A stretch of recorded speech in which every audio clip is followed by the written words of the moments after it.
My job is to close it, shout hatch shut and clipped, because if it isn't, or I just think it is, we're all going to drown.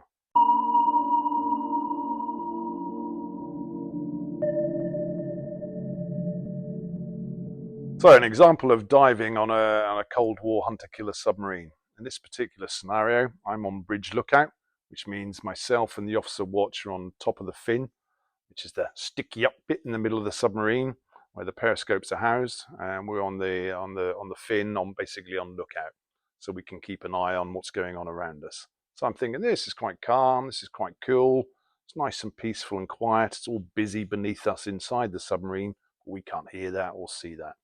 So I'm up there with my binoculars looking around, occasionally reporting a ship, estimating its distance, trying to estimate roughly what it is, and we communicate that from our communications phone on the bridge down into the control room so the captain knows what we can see. Next thing, over the communications we hear, stand by to dive, diving stations. Right, I've got to remember my drill now. I've got to make sure I clear the bridge, disconnect the comms, disconnect the electrics, make sure there's nothing sticking out at the top that shouldn't be, because the submarine basically has to be stealthy and sneaky and streamlined and make as little noise as possible beneath the surface.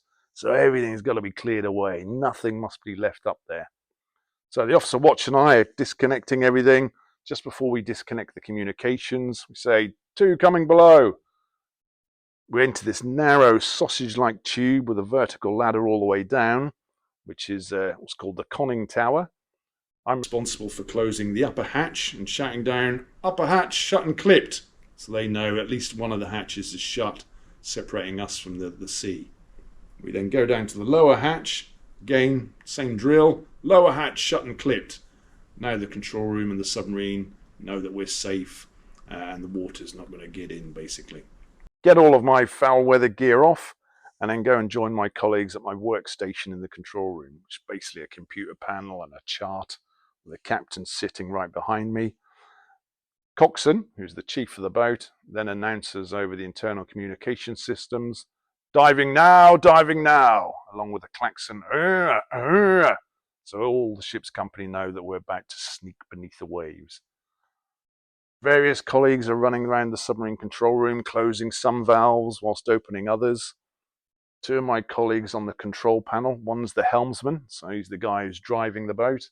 The other one's the control operator, moving all sorts of oils and waters around the boat. We're basically emptying the air tanks, blowing out all of the air that keeps us buoyant, and letting water flood into the boat, so it's going to help us sneak beneath the waves. Now the helmsman, sitting near me, he's got like an aircraft control panel, so pushes it forward, tips the submarine forward, pulls it back, brings the submarine upright, as well as being able to steer side to side. So the front and the rear of the submarine have got what's called hydroplanes, which you can angle up and down like an aircraft wings to help us go down or come up with extra speed. So the hydroplanes tip forward, we start to sneak beneath the waves.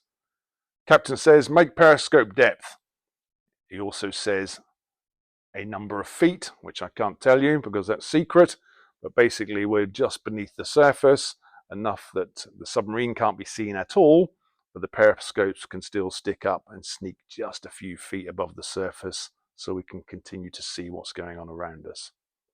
I've now got my headset on. I can see on the video monitor that we are beneath the surface because I can see what the periscope can see, and I can see the waves just beneath the lens of the periscope now. So it's peaceful, it's quiet, nothing particularly dramatic about being just beneath the surface. The sound room are communicating with me, telling me what they can hear in the area. I'm plotting that on my chart so the captain can get a clear picture of what's going on around him, because we can hear a lot further than we can see. So although he's looking through the periscope, he's also relying on the information that the sound room are providing to me. So we've got a clear tactical picture of what's going on. Next thing we know, captain says, down scopes, pushes the 2 handles up like you see in the movies, and the control panel operator lowers the scope into what's called the mast well, so the periscope disappears into the floor. Captain says, make your depth so many feet. I'm not going to say again, but we're now going extremely deep, just to test out, make sure everything's secure on board the submarine, because the submarine must not be noisy. We need to be quieter than everything else around us so we can hear them, they can't hear us. So we go to quite a deep depth. That's where, like you see in the war movies, stuff starts to creak. You can half imagine when you're new on a submarine that rivets are going to start bursting out of the wall and water's going to start coming in. But it's actually almost that scary, because the whole submarine starts to squeak and creak, because it's essentially, with the pressure of the water as we get deeper, it's starting to change shape, and the doors are no longer fitting properly in the holes. It's just a little bit freaky, frankly, being inside a big sausage that's underwater and now is under pressure, and it's trying to squeeze the whole thing out of shape. So we're testing our operating depth, whilst also making sure that nothing's going to start to spring a leak and things burst out of the walls. So various chiefs of the boat are running around, checking the bilges, making sure water isn't flooding in, or high pressure air is about to burst out, or hydraulic oil is leaking out somewhere. We're essentially making sure that this extremely lethal weapon is only going to be lethal to the enemy and not us. So we're going to make sure that even at a deep operating depth, everything is safe and secure.